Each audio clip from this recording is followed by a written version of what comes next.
Olá pessoal, tudo bem com vocês? A nossa aula de hoje é sobre as doenças transmissíveis. Nós iremos tratar nesta aula o que são essas doenças transmissíveis, como funciona a defesa do nosso organismo e a importância da vacina na prevenção das doenças transmissíveis, seja por vírus, fungos ou bactérias. Doenças transmissíveis. As doenças transmissíveis, elas são aquelas que elas podem ser transmitidas para outro indivíduo. E o nosso ar, a água, o solo, eles podem estar contaminados com micro-organismos que provocam doenças. E para se prevenir contra essas doenças, além das cidades terem, e é preciso que estejam saneamento básico, porque isto aqui é inadmissível, isto daqui é permissível. É pelo menos próximo ao ideal, as pessoas terem esgoto, o sistema de saneamento ali acontecendo, água potável, de boa qualidade, para que pelo menos, né, tenhamos dignidade em relação ao nosso saneamento. Também é necessário e preciso que essas pessoas também estejam seu cartão de vacina atualizado.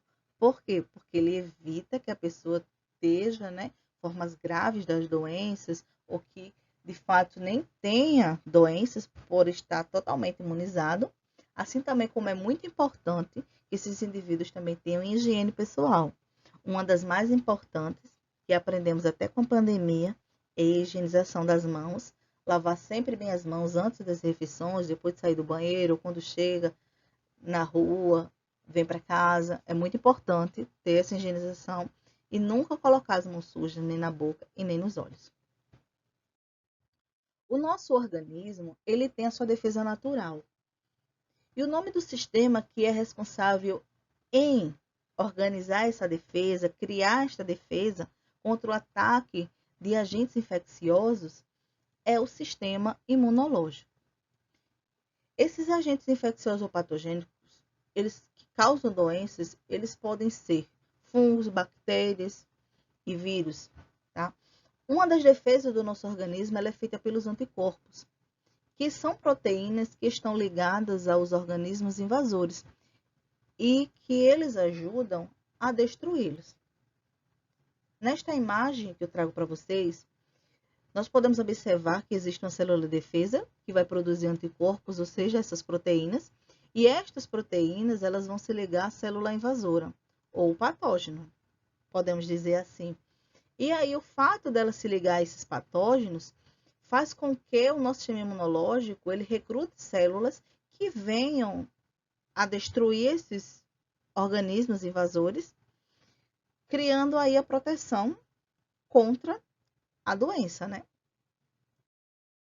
A reação do organismo nem sempre ela é imediata, porque a pessoa ela pode ter sido infectada pelo vírus ou pela bactéria, mas aí este indivíduo ele não fica doente imediatamente.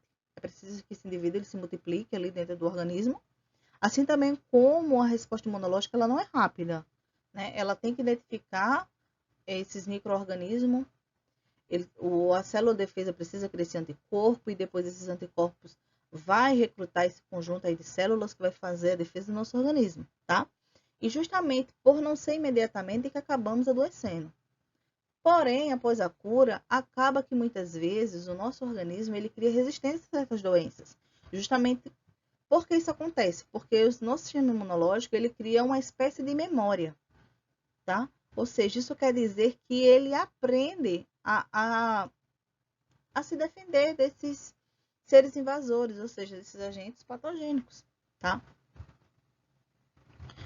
Um exemplo que funciona bastante é o sarampo. O sarampo, os indivíduos, eles adquirem uma vez na vida.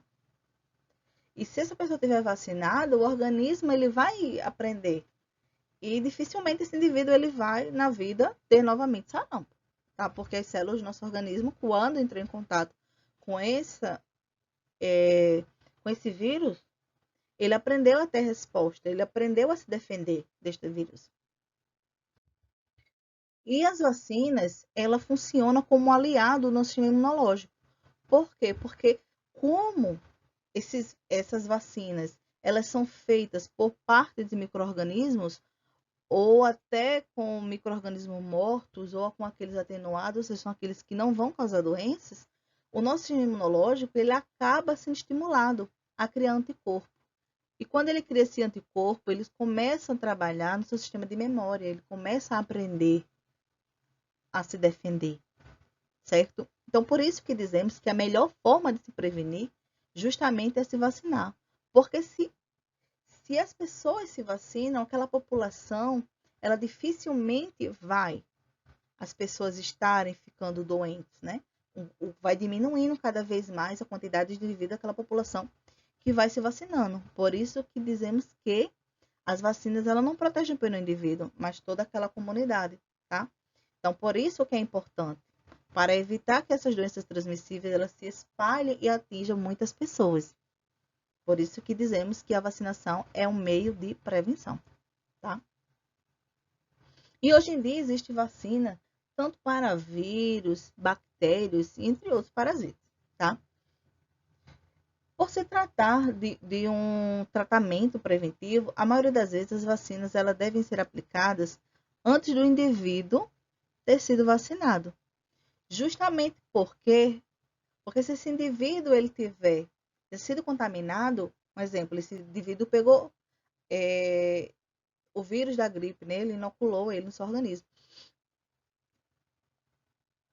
O sistema imunológico vai criar resposta, vai estar trabalhando para tentar se livrar desse vírus. E aí você vai lá e se vacina. Provavelmente você vai ficar mais doente, porque o seu organismo vai estar sobrecarregado com muita informação. Porque eu falei que boa parte das vacinas elas são feitas com parte desse organismo, com parte do DNA daquele indivíduo. Então, a célula entende que ele também invasou e ela vai começar a trabalhar. Por isso que muitas vezes as vacinas ela têm reação, justamente porque o nosso organismo está trabalhando contra isso e você já está doente. E mais tomar vacina doente, a reação ela é muito mais forte, ok? Também dizemos que se alguém tiver contato com um micro-organismo patogênico e ela estiver vacinado, ela pode ter proteção parcial ou total. Parcial é aquela que você se vacina, mas você pode adquirir a doença, mas, no entanto, você vai ter as formas leves, é o que acontece hoje com as pessoas que se vacinam contra a Covid, ou você pode ter, né, a imunização total. As vacinas, hoje em dia, que existem, pode ser, né, aquelas contra o sarampo, rubéola, cachumba, meu Deus do céu. Eu vou cortar isso aqui. Há vacinas, por exemplo, contra sarampo, rubéola, cachumba, catapora, poliomielite, raiva, gripe, febre amarela. Para algumas.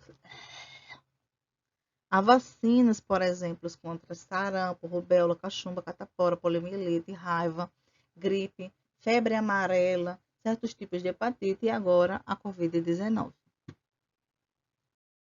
O calendário nacional de vacinação contém as vacinas de interesses prioritários.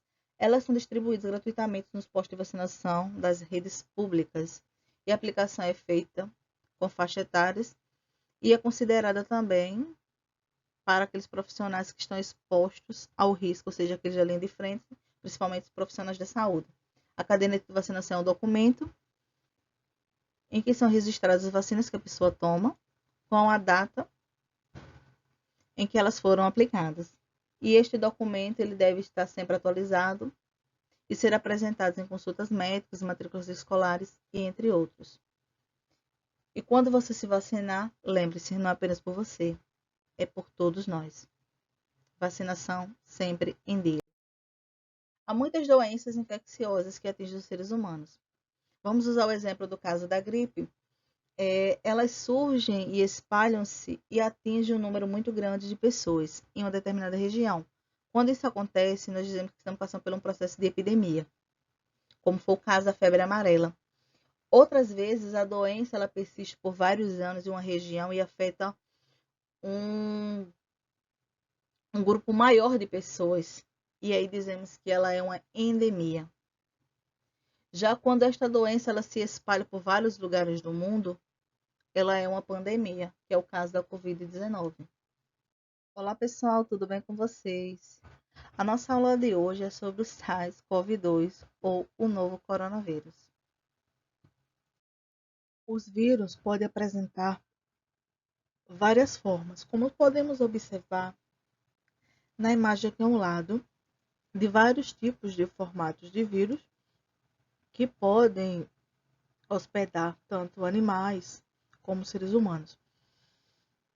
No entanto, os vírus eles possuem algumas estruturas básicas, que são, né, a presença do material genético, que pode ser DNA ou RNA, a presença de um capsídeo, que é a estrutura proteica que vai abrigar essa informação genética dentro dela. No entanto, existem alguns vírus que podem ser envelopados, que na verdade são envoltórios compostos por basicamente lipídios e proteínas, como é o caso da Covid-19. Nós temos aqui ao lado um exemplo de um vírus nu e de um vírus envelopado. Diz o nome nu porque justamente ele não tem esse envelope que proteja esse capsídeo. Porque os vírus que são nus, eles só têm apenas capsídeos e o seu material genético. Já o vírus envelopado vai ter o seu material genético, o capsídeo e o envelope. Todos os vírus eles são acelulares. Isso quer dizer que eles não possuem células. Também, por não possuir células, eles não têm metabolismo próprio. Porque eles não têm célula, então eles não possuem organelas. Para poder se replicar, eles necessitam de estar dentro de um organismo e se instalar dentro de uma célula desses organismos. O processo de reprodução de um vírus é dividido em dois ciclos, o lítico e o lisogênico.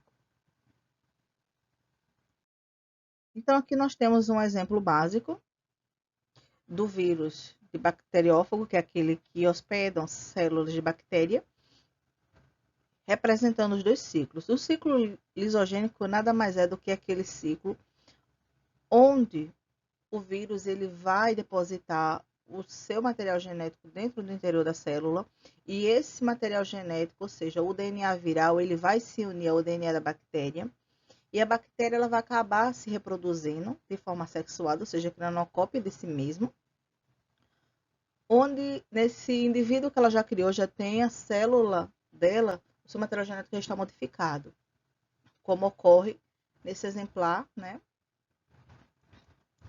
do C até o E.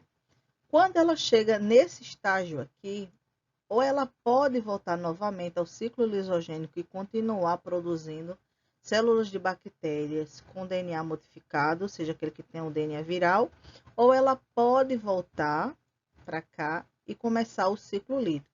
O ciclo lítico é aquele basicamente aonde, né, esse material genético que ficou lá da célula, ele começa a se modificar e começa a produzir estruturas virais. Quando essas estruturas virais elas já estão prontas, acaba-se a célula entrando em lise, ou seja, ela se rompe, e essas estruturas virais elas saem para o meio externo e vão novamente hospedar células saudáveis e começar novamente o ciclo. Aí entra para o ciclo lisogênico, onde vai formar toda esse ciclo novamente, e depois entra no ciclo lítico e assim sucessivamente. O SARS-CoV-2, ou novo coronavírus, ele recebeu esse nome justamente por se parecer com o vírus SARS-CoV, que surgiu lá em 2002, tá?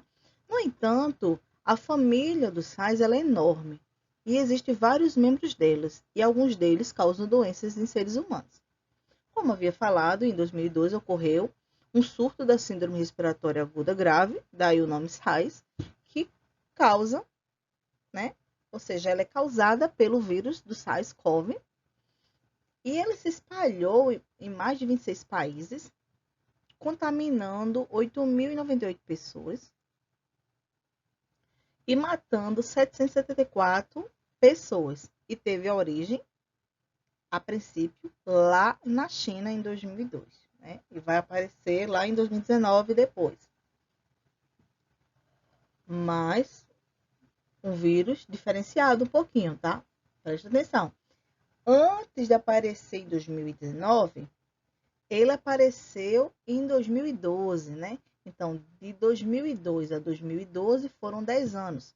Ele foi identificado, esse novo vírus, lá na Arábia Saudita e depois nos demais países do Oriente Médio. Por este motivo, ele recebeu o nome, né, de Síndrome Respiratória do Oriente Médio, ou MERS-CoV, tá? E o novo coronavírus, assim chamamos, ou SARS-CoV-2, ele teve o início do seu surto em 2019 lá em Wuhan, na China, tá?